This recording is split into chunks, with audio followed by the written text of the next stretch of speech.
believe is one of the most critical areas in startup ecosystem, and that is investments.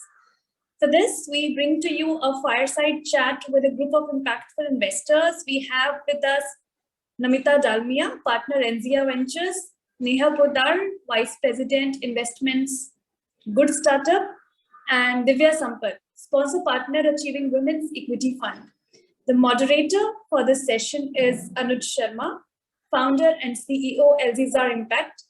Anuj is a social entrepreneur supporting the entrepreneurial ecosystem in frontier markets.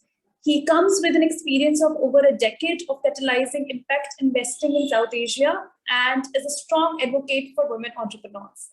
Now I invite Anuj to take over. Thanks a lot, Priya, for such a insightful thing. So I'm pretty privileged to have with me distinguished people around with me. And without kind of taking too much of time, I would like to have all the team panel members to kind of come in. So maybe I can request Divya, who is partner at AWA Fund, and earlier she has worked with Microsoft Director and Cognizant. Apart from that, she has been a digital skill advocate, non-profit advisor, versatile cross-functional leader with continued track record of success in incubating businesses, leading international teams, driving large-scale programs for digital transformation, successes through human-centric best practices. So Divya, please. Okay, thanks, Anuj, and thanks for having me, everyone. Really delighted to be here, especially with this amazing panel of women and with Anuj moderating, to be speaking to all of you. Shivangi, by the way, is an old friend of mine. We go back a long ways. We actually go in SIFI startup team together.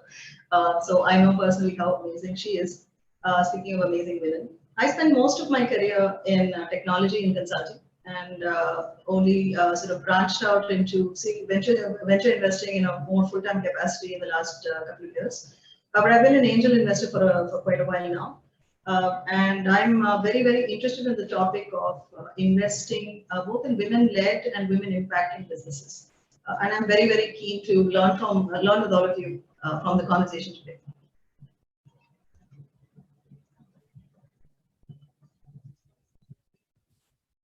Thanks, Divya. Yes, so I have Namita Dalmia, partner Enzia Ventures. And before Enzia, she was director investments in Media Network. Right now, she's building an early stage fund focused on 3 sectors: healthcare, education, environment. And as for her, these 3 are fundamental needs for humanity. And she's keen to meet entrepreneurs and other like-minded people who are challenging the status quo, solving large problems in these spaces, and building long-lasting businesses. Namita. Thank you so much, Anuj, and the entire IIT Bombay team. I think it's almost a nostalgic feeling to come back and speak to folks at IIT Bombay. I graduated in 2006. It's a long time ago. Feel a little old, but I think the seed of what I'm doing today was happened there. As I was graduating from IIT. I got very curious about the education sector, and that took me from one place to another. And who knew that I'll become an investor one day? But investing for me is a way to solve problems, to support entrepreneurs who are solving problems. And I spent 15 years in education sector supporting entrepreneurs, and now with our fund also diversifying to healthcare and environment, as Anuj mentioned. So thank you so much for having me here, and looking forward to the conversation. Great. And our last panelist is Neha. Neha has a pretty fabulous career. She's right now working as a vice president investments, Good Startup. Earlier, she has worked in JI Capital Partners as director private equity impact investing. She has also prior experience in Merrill Lynch, Abate, and Nomura Capital. Neha. Please. Thank you, Anuj. It's a real pleasure to be on this panel. So as similar to Namita, I think it's been ages since I graduated. I did my undergrad in chemical engineering, 2003 to 2007. I have a career in finance of over 12 years. I started with Lehman Brothers just a year prior to their collapse. I've spent time with Bank of America, Merrill Lynch, and Nomura. Then back in 2018, I decided to follow my passion and switched careers to impact investing and sustainability. And since then, I've been on the private market side. So again, really pleased to be a part of this panel and look forward to the discussion. Great. So I would like kind of deep dive quickly into something very fundamental here. So we have seen across the world, like private equity VC movement, which has been booming, startups booming. But one of the things which is still like lacking in its own space is like the fund managers, which are women.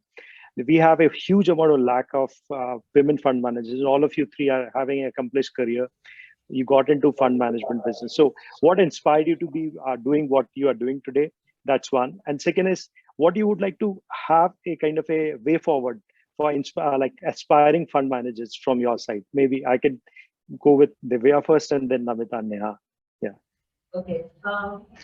In my case, that's a great question, by the way, in terms of what inspired us to enter this field, especially for me, because it was a very sort of a lateral shift in quite a big way.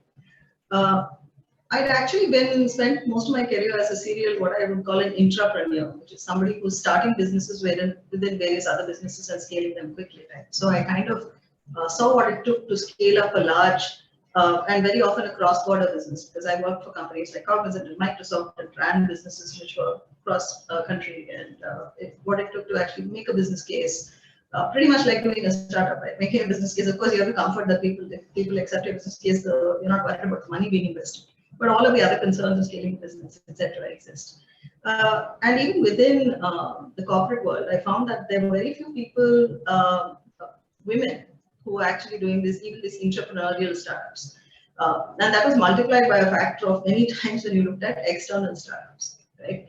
I had a lot of male colleagues and peers who would leave corporate employment and start their own startups. And I could count on the fingers of literally one hand the number of people who would quit and start their own female-led startup or even co-found the startup. So I started thinking about the causes why, and started thinking maybe there's something I can, in my own way, do to change this kind of trend, right? And luckily, somehow at the right time, I was introduced to the team at WiE Funds, which was getting started with the Gender Lens Fund. And I had the opportunity to get involved and start on that journey. And it's been amazing, I must say. Continues to be amazing. I learn something new every day. I'm sure I learn new things at this panel too.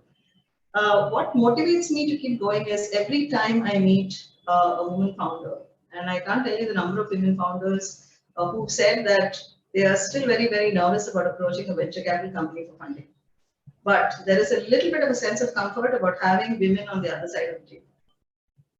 And every time, there's an amazing spectrum of startups, whether it's this village level entrepreneur who's starting an agro business, an agri-tech business which we've invested in, or you're looking at somebody in Bangalore who's doing a deep tech startup. The range of businesses that women can found are amazing, right? And that just every conversation that I have with a woman founder is something that actually adds to my motivation and my interest in kind of helping them be successful. I'll stop there because I'm very curious to hear about what Neha and Namita have to say about this. Yeah, Namita, if you go. Yeah, no, thank you. So my story, as I was saying earlier, started from really getting curious about the education sector and what my role could be there. So I actually did a policy role after 1 year of work at Intel, and knew that I didn't want to become an IAS officer, because that was not for me. But I wanted to facilitate entrepreneurship and wanted to facilitate innovation on the ground. So long story short, did a bunch of roles as a product manager in a Bay Area tech startup, then worked with Central Square Foundation, where I incubated several entrepreneurs working to build technology apps for teachers, students. These were non-profit ideas, not even for-profit ideas.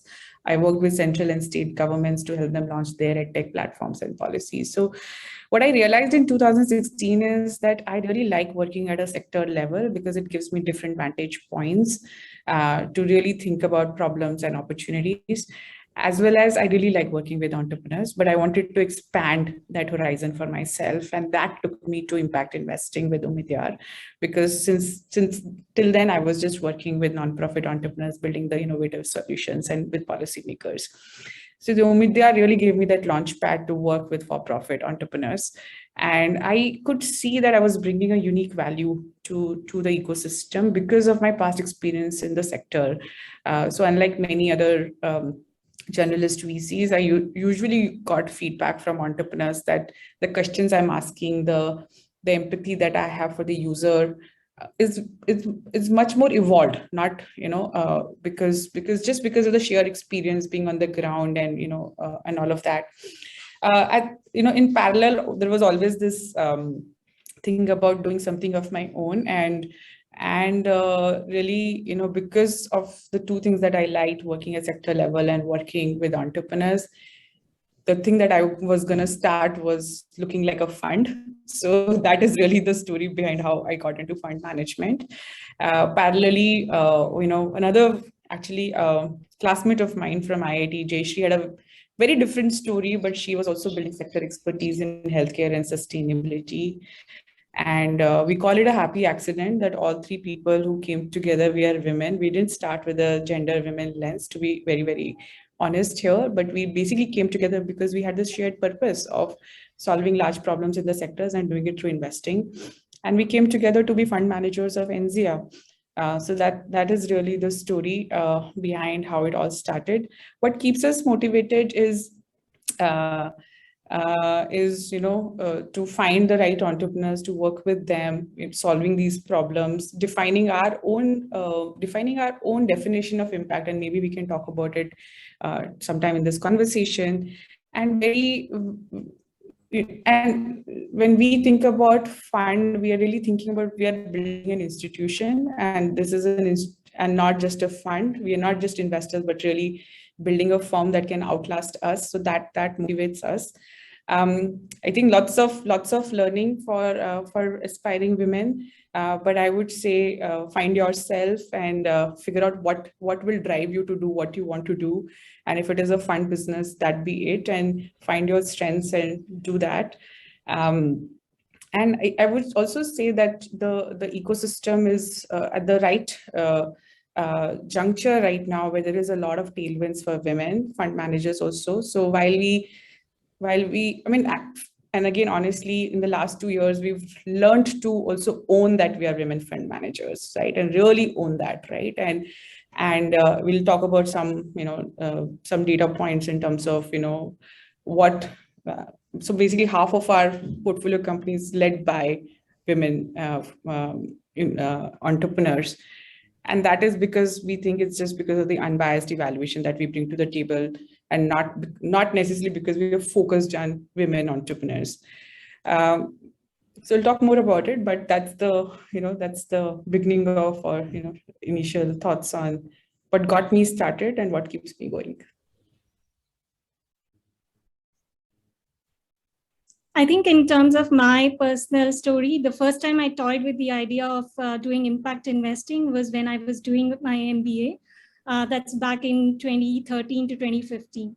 But we decided to move back to Asia. So I was doing my MBA in the US.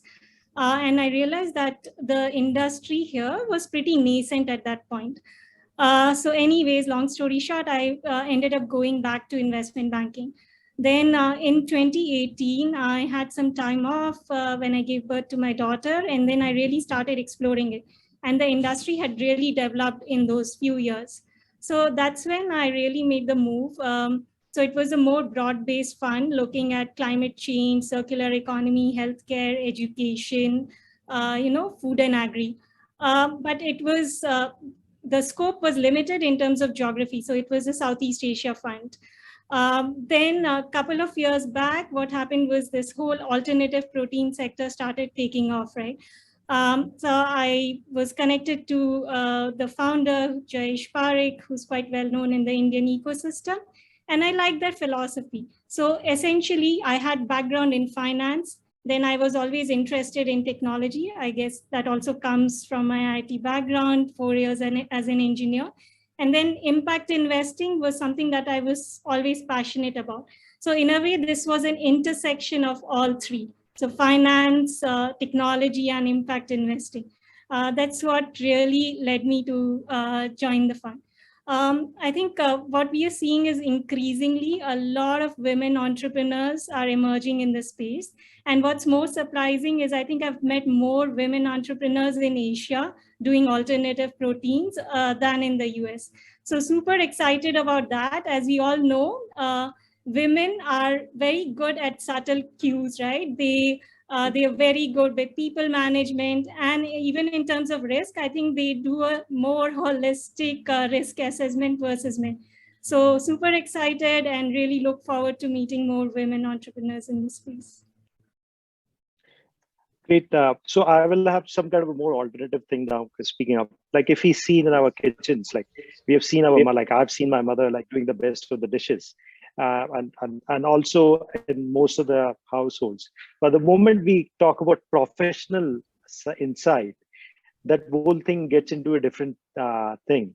So how you foresee a women leader getting emerged as well, who is also investable at first of all, and also what kind of ecosystem support which needs to be built in for that women leader to be nurtured as a SME or a larger enterprise as well. Like, anybody here who would like to take? I guess I could go first on this. So yeah. Anuj, great question. I guess first of all, whenever we are looking at a company, right, it's a standard set of criteria that you're evaluating the company against. Personally, I will speak of my fund. We are not yet at the stage of gender lens investing. I think that cuts across various industries and verticals. We are doing alternative proteins and impact investing. That we hope to include that in our investment philosophy at certain point. As the industry progresses and you see more women-oriented businesses come up, right? But the key criteria that you tend to evaluate a startup against are the team, right? What is their background? Are they passionate enough to build a great company? What is the technology that they have come up with, right? How big is the market size that they are going after? How good is their product? How does it compare against competition and all of those? I would say that it adds value if you have a diverse set of team which has a good gender ratio. But for the whole industry to progress, you need stakeholders, right? The women entrepreneurs need allies. You need everyone to be participating. So personally, I would like to see us progress to a stage where we are not looking at women entrepreneurs independently, but we are just considering themselves as part of the ecosystem. And then you have so many women entrepreneurs that people really don't exclude the whole, oh, she's a women entrepreneur. So I would like us to reach that stage, I would say. If I may just sort of add to what Neha said, and totally agree with all the points she made about evaluating entrepreneurs. And we must remember that when evaluating a startup, we use the same criteria broadly from a business standpoint, whether it's a woman entrepreneur or a male entrepreneur. That's the fundamental thing. So everything Neha said is something that a woman entrepreneurship needs to bear in mind. I sort of like add on to that because our fund is a gender lens fund. What do we mean by that? It means that we actually look at investing around these following parameters. We look at investing in businesses that are either led or founded by women, right? We also look at investing into businesses that are driving gender equity in the workplace. So for example, whether it is an industry which is traditionally dominated by women labor, like agriculture, what we then look at is, can we increase the amount of gender equity, not just at the labor level, which is already dominated by predominantly 70% women in India, but at the senior levels of the management and the ownership, right? Can we actually increase that? And the third level is, can we actually look at investing in businesses which have a significant impact on and improvement on the lives of women and girls, right? So for us, that's what we're defining gender lens as. And to kind of talk about a women's entrepreneur perspective, I want to sort of address this also, what impact investing means to us. I mean, Neha talked about it a little bit. I know Namita will have her own insights to offer. The thing to remember, there was also a comment in chat that I want to address. Impact investing is not an social impact or financial returns. It is social impact and financial returns. So what we mean by impact investing is that we believe, all of us in the impact investing field, that it is possible to invest in businesses that achieve positive environmental and social outcomes as well as sustainable financial returns, right? That it's investing at the end of the day. So impact investing is still investing. And we believe strongly that if you are wanting to build a sustainable business, you have to have sustainable business principles in the entity. I'll stop there because I'm always curious to hear different perspectives, and I know Namita is from another gender lens fund, so her perspective is going to be very interesting too. Yeah, no, I think very common themes across. It's the same evaluation criteria, and I think, but I'll say 2 points, right? One, what has helped us is because within our sectors, we're also seeing that there is a massive need and opportunity to target women as the segment that the businesses should be built for. So, for example, in case of health, we wrote a paper in women's health in 2019, almost, way before maybe other investors were even looking at that subspace, right? And invested in 2 companies, Proactive for Her and iMoms through our angel syndicate at that point in time. And both of these companies have gone to raise more funding. And actually 12 months after we started looking at that space, we also saw women's health became an important area where a lot of other investors had started to look at. So one of our learnings and reflection is that, just with our focused approach to our sector, we can go deep dive much early on and incubate and, talk about spaces. So, again, in maybe the alternate protein space, right, there could be a segment lens to women in terms of, lots of women's health question, and protein is both about environment and health. So maybe there's a gender lens there, right? And you could take the lead in terms of building that out, right? Just as an idea. The other subspace, for example, is, we are investors in this professional network for women, which is Leap.club. And every time I speak about our investment in Leap.club, at least 50% time I get this question, why is it only for women, right? So I think just to even make a point that, maybe you need verticalized focus networks and maybe you need gender focused networks. That itself is a step forward to say, oh, how do we serve more women, right? So I think that has definitely helped us to, to starting from saying that we do not have a gender lens, but to really say, okay, even just thinking within our sectors, like where are the opportunities, right? And that unbiased way of thinking about the opportunities took us to the women or the gender lens piece itself, right? And then the second piece, I think there is something to be said about the unbiased evaluation that we bring to the table as women. And there is a Kaufman study also that was published in 2020, which said if women investors are likely to 2x more invest in women entrepreneurs. So I actually feel this as almost like a sense of responsibility now that, we as women investors, what are we going to do to think about investing more in women entrepreneurs and supporting them? So almost feel that, if there is even a data saying that we are 2x more likely to do it, I think it's a lot more onus on us. But of course, the hope is that the entire ecosystem kind of, is moving and evolving towards us. And I don't think, the gender lens, and I'm sure this is the same for Divya, right, who's focused on gender lens. I think the underlying thing is this is not a charity. This is not a social cause that we are thinking about women. This is a massive opportunity, right? And we have to really just think about it from even if we just think about it from an opportunity lens, if we don't do it, we will fall behind, right? So I think this women lens, we have to really just kind of, not even think about, oh, we need to do it because we need to do women empowerment or this is a social cause, right? This is a massive opportunity and massive need that we need to fulfill, right? So, and maybe we'll talk about impact piece later, but just on the gender lens, I thought I'll just share that.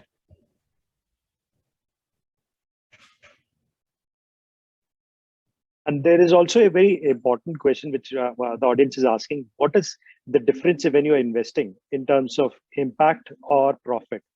How you foresee this? Maybe. Yeah. So maybe. Yeah. Go ahead. Divya. No, I wanted to just build up on what Divya was saying earlier, right? That it's not about impact versus investing, right? It is really about, can you bring these two together? See, I think the impact investing landscape itself, everyone needs to appreciate it's only like a less than 15-year-old industry, right? Anuj, we were talking earlier, right? This was 2007-8 when impact investing was even born, right? And what has led what has happened in the ecosystem so far is there is no one definition of impact investing, right? So if you talk to a fund 1 versus fund 2 versus fund 3, I think everyone has a different approach to impact investing and their own definition of impact, right? So when as an entrepreneur, if you're asking that question, you need to really tackle it from fund 1 versus fund 2 versus fund 3, and then really see what fits with your definition of impact investing. What are you doing and how does it align with the fund strategy before you even have an expectation or a conversation, or during your first conversation with them, right? Really just try to see that alignment. I think it's very important to understand that there is no one definition of impact. But most of the definition, what you will find common is it's an and, not an or. In case of a fund, if I'm not mistaken, like with an acumen, it may just be about returning the capital back, right? And then in case of MSDF, it may be about like making, X percentage returns. Maybe in case of Umedyar, it used to be a spectrum of investments, right? Where, certain investments we were okay with, sub-commercial returns, but from other investments, we wanted commercial returns while still making impact. How do we define this at Enzia? For us, again, for us, impact is all about creating outcomes for customers. It is not a demographic lens necessarily. We're not saying we are serving the bottom of the pyramid population, but what we are really looking at is, if you are an education app, are you creating learning outcomes? If you're a health app or health solution, are you creating patient outcomes? For us, outcomes is at the center of impact definition, and it's not a demographic lens. And for us, outcomes is what brings the social impact and financial returns together, right? Think about any business.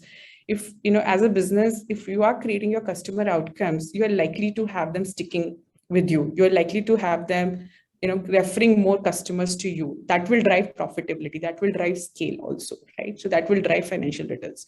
So for us, we are very clear. We are looking at customer outcomes as the major piece of impact.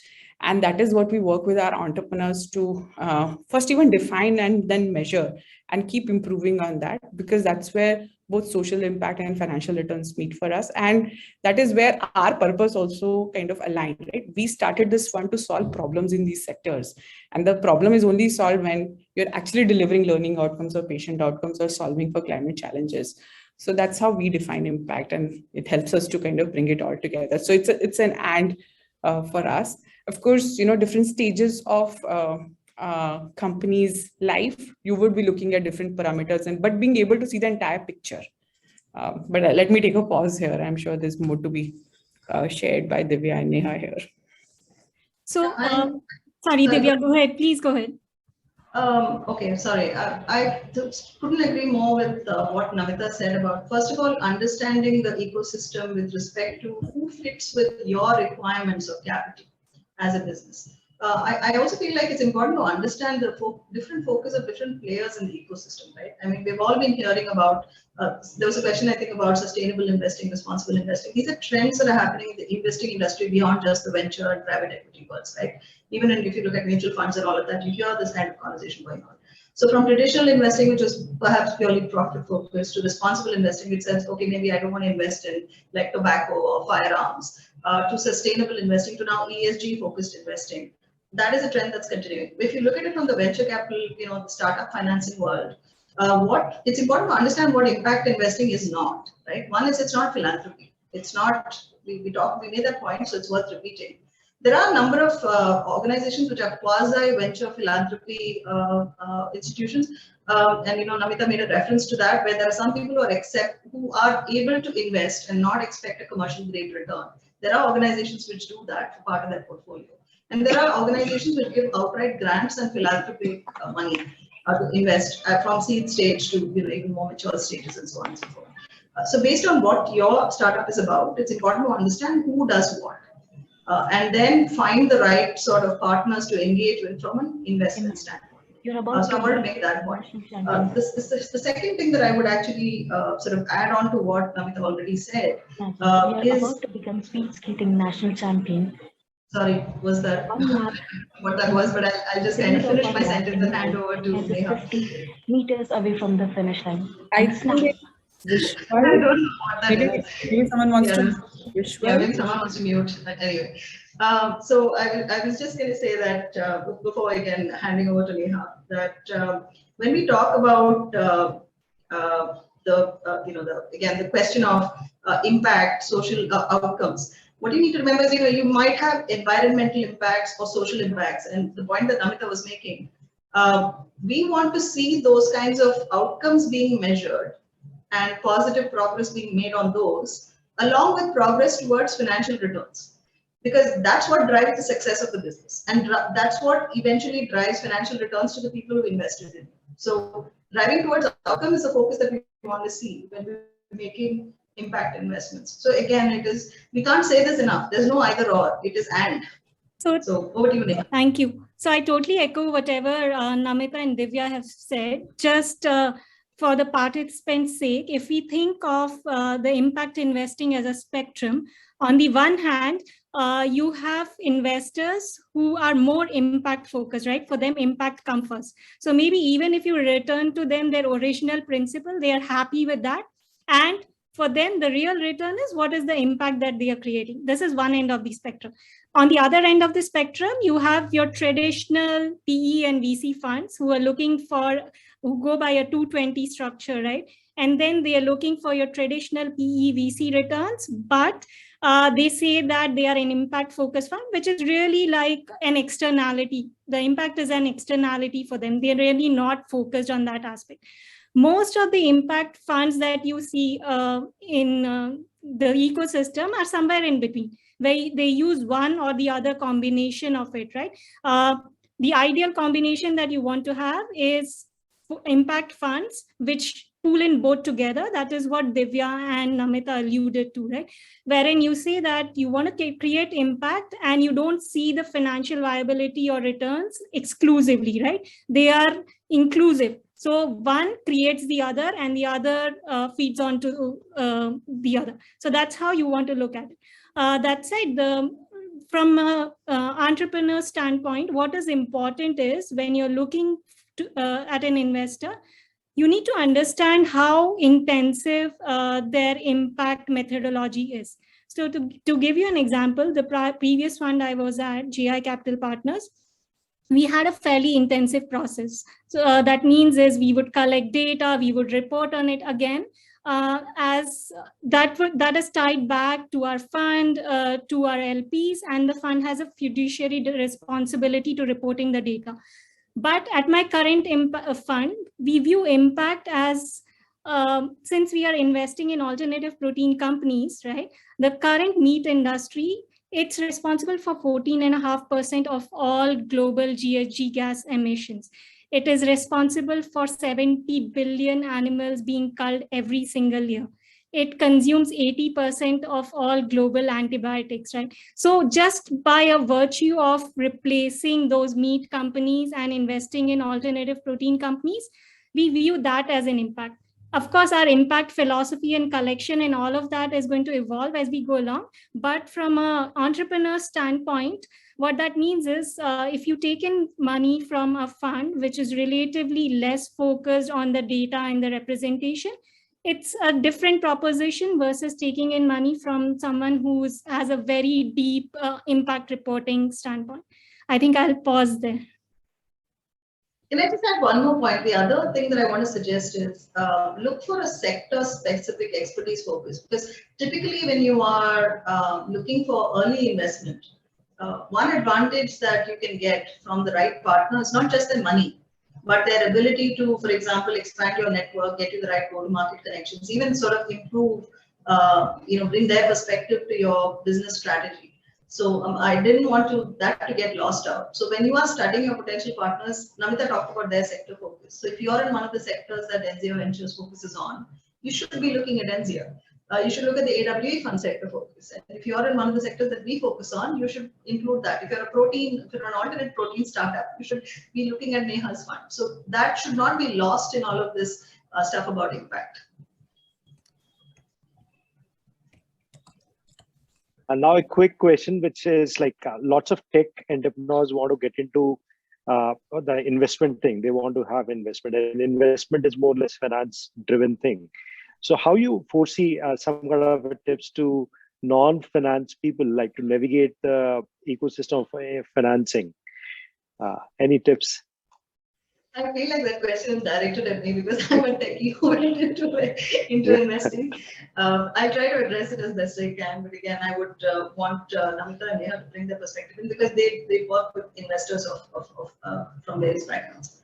From my perspective, I will say that in a way, it's like any other new skill that you're building. As techies, one of the things we realize is that the half-life of a new skill for us is only about 18 months.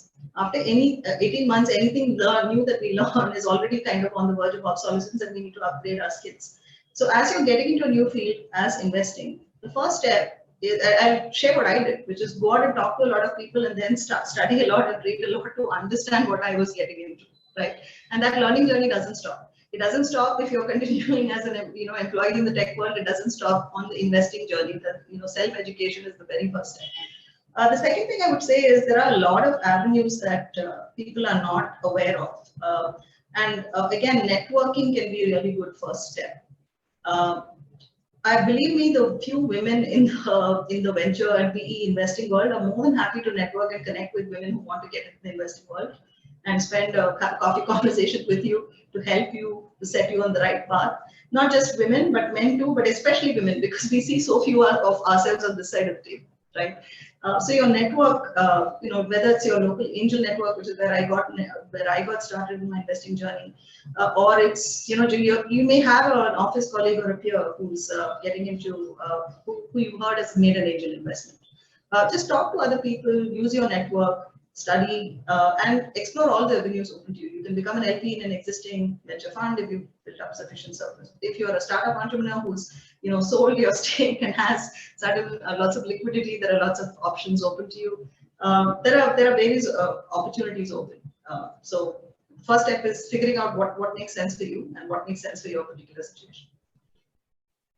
Yeah, just to echo on that, I think, yes, reaching out, networking, those are the two main key things. In addition, I would like to add that if you already have investors, existing investors on your cap table, they could be very good sources of reaching out to other potential investors, right? Because those investors will likely have friends at other PE, VC funds. They will know them better. And then it's also a vetted process, right? If your company is being brought up by them versus you send out a cold email to someone. So that could be another great starting point. And the other point that I would like to raise is around building out your own team, right? Maybe you come from a technical background, that's great, and you don't know about fundraising, but how about hiring a CFO or someone who comes from a finance background and can help you with that? So yes, with that, I'll take a pause. I don't think I have much to add, but all I can say is take out time for fundraising. It takes time.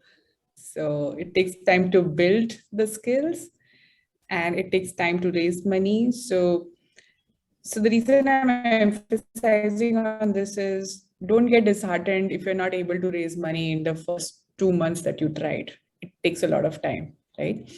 You're always learning something new when you go out fundraising. Every conversation will help you learn and evolve. Even as fund managers, we have to raise capital and we spend 50% of our time raising capital and maybe 50% of time investing, especially in the first 24 months of establishing our funds, and 50% time running our businesses. And that's the kind of effort and time it will take. So be prepared for that, build the right team, find out the skill set that people bring, and give the right job to the right people, play to your potential and all of that. And you will hear a lot of no's. Don't get disheartened. We also hear a lot of no's when we go out and raise capital. For us, the simple mantra that at least we say internally is a no is a not yet. Because maybe this person will become an ally over time. Maybe this person will just go and talk about us and spread good word. Every conversation is important, right? So it is a roller coaster ride, but just dedicate time to it. Hopefully you will enjoy the process. If you don't yourself enjoy the process, find someone, bring them to your team who will enjoy the process, and just it takes time to do this. So try and enjoy the process and don't get disheartened in the meantime. I feel like that should be on a t-shirt. No is not yet. Yes, great wording, Namita.